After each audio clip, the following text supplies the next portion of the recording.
यह वीडियो सिर्फ और सिर्फ एंटरटेनमेंट पर्पस के लिए बनाई गई है। हम इस वीडियो में किसी भी मूवी, एक्टर्स और फिल्म के किसी भी अन्य व्यक्ति को नीचा दिखाने की या उनका दिल दुखाने की कोशिश नहीं करते, तो इसे दिल पर ना ले और इस वीडियो को सिर्फ मनोरंजन के नजरिए से ही देखें। और फिर भी अगर किसी को बुरा लगता है तो कृपया इस डिस्क्लेमर को फिर से पढ़ ले। मैं कई दिनों से देख रहा हूँ कि टीवी पे एक ही मूवी बार बार दिखाई जा रही है और मैं खुद भी इसे 20 से 25 बार देख चुका हूँ। और जब आज सुबह मैंने टीवी चालू की तो टीवी पे वही मूवी चालू थी और उसी वक्त मेरे छोटे से दिमाग में एक बड़ी आइडिया ने जन्म लिया कि क्यों ना यार इस पे भी एक वीडियो बना दिया जाए ताकि मेरे साथ साथ आप लोगों को भी मजा आ जाए। तो आओ यार बकचोदी को डालते हैं अपनी गांड में और शुरू करते हैं अपना मिस्टेक वाला फंडा।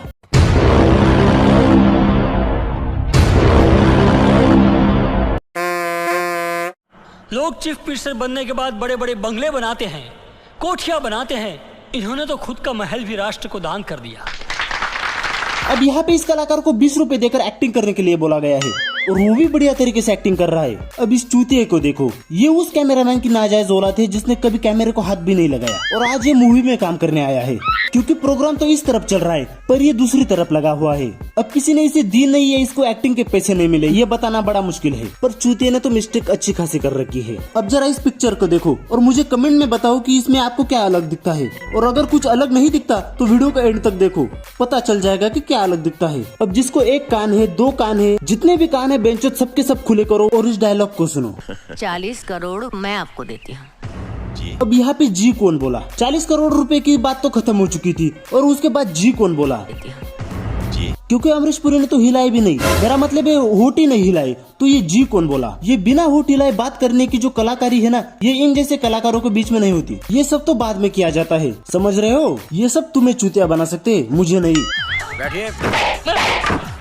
नहीं, मैं भी मानता हूँ कि असिस्टेंट करना कोई बुरी बात नहीं है, क्योंकि जब आप आते हैं तो कुर्सी आपके आगे होती है और उसके बाद कुर्सी को पीछे ले जाया जाता है और फिर आप कुर्सी को पीछे से आगे ले आते हैं। लगता तो नहीं पर चलो मान लेते हैं कि कसिनो वाला चश्मा है। और जब इसने पहली बार दिखाया तो वो कुछ इस तरीके से दिख रहा था और जब इसने बाद में दिखाया तो वो कुछ इस तरीके से दिख रहा है। तो मतलब वो चश्मा थोड़ी ना स्क्रीन टच है जो बाद में उसकी पिक्चर बदल जाएगी। क्या इनको शूटिंग करते वक्त एक बार भी ख्याल नहीं आया कि नहीं यार हमें ये चश्मा नहीं बदलना चाहिए? अगर आपने ये मूवी देखी है तो आप लोग मुझे कमेंट में बताइए कि आपको ये गलती पता थी? मुझे तो नहीं लगता।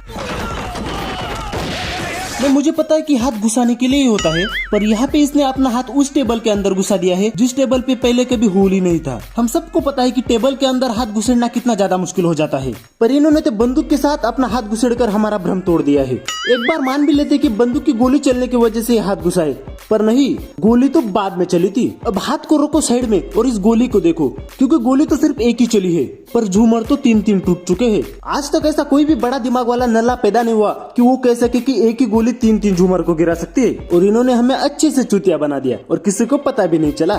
अब मैं इस चाचा के बारे में तो कुछ भी नहीं बोलना चाहता, पर बोलना पड़ रहा है क्योंकि जब ये बैठा था तो इसकी हेयर स्टाइल कुछ इस तरीके से थी और जब ये खड़ा हो चुका है तो इसकी हेयर स्टाइल ही बदल गई। अरे भाई बस करो, अब सिर्फ दिमाग वाले लोग ही मेरे सवाल का जवाब देंगे और खाली दिमाग वाले सिर्फ खाली बैठे रहेंगे।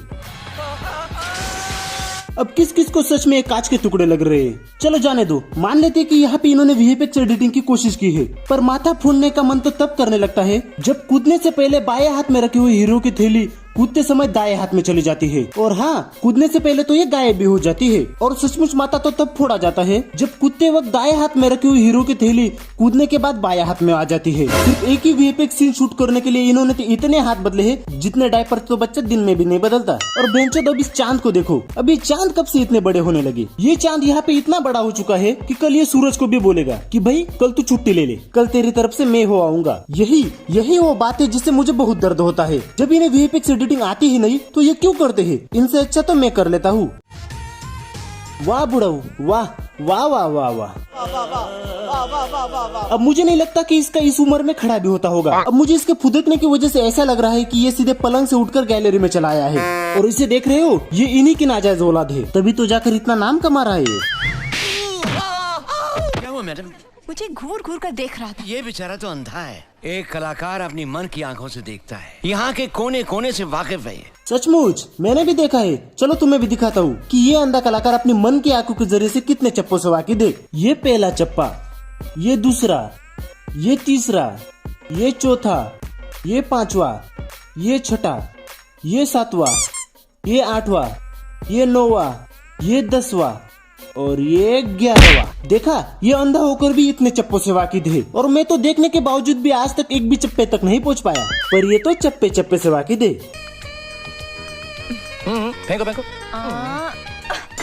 एक और चुतियापा हमें यहाँ पे देखने को मिला है, क्योंकि ये जब शीशे पे अखरोट फेंकती है तब अखरोट लगने से पहले ही ये शीशा टूट चुका होता है। मुझे ये समझ में नहीं आ रहा कि इनको इतनी क्या मजबूरी आन पड़ी थी कि शूटिंग में टूटा हुआ शीशा यूज करना पड़े। अरे भाई मुझे बोलते ना तो मैं नया लेकर दे देता। ओह, ये तो वीएफएक्स एडिटिंग सीख रहे हैं ना भाई। सॉरी हाँ। सॉरी। और ये है मेरी 25 साल की मेहनत। ये एक्सरे गॉगल्स है, पहन के देखिए। ऑलराइट, पहन के ओके। पहन के। अरे रुकिए प्लीज, ले। अब मुझे बताओ, ये तो तुम्हारी 25 साल की मेहनत थी ना, तो फिर तुम्हें इतना वक्त क्यों लगा इसे बताने में कि इसके पीछे जाओ।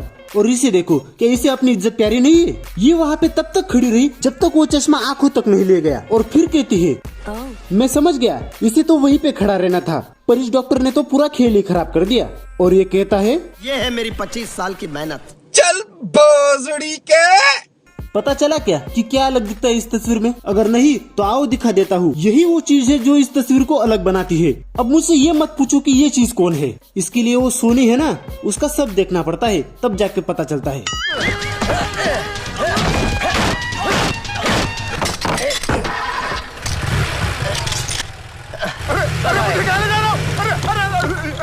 कुछ समझे या फिर मुझे ही बताना पड़ेगा? फाइटिंग के दौरान इसने इसके सर को डस्टबिन के ढक्कन से मार कर इसे बेहोश कर दिया, और बेहोश करने के बाद इसे कुछ इस तरीके से रख दिया, और जब गाड़ी इसे ले जाती है तब इसका सर ही गायब हो जाता है। क्या लगता है आपको, एक ही मूवी में इतनी ज्यादा बकचोदी देखने के बाद क्या इंसान जिंदा रह सकता है? भाई आपका तो पता नहीं, पर मेरी लिमिट फुल हो चुकी है, तो मैं इस वीडियो को खत्म करने जा रहा हूँ। तो अगर आपको वीडियो पसंद आया है तो इसे लाइक कीजिए, चैनल पे नए हो तो सब्सक्राइब कीजिए। वीडियो के नीचे जो वो लाल वाला सब्सक्राइब बटन है उसे बिल्कुल इस तरीके से टच करना, ताकि मुझे भी मजा आए। और हाँ, घंटा नहीं दबाया तो घंटा मजा नहीं आएगा, तब तक मैं भी घंटा बजा लूं।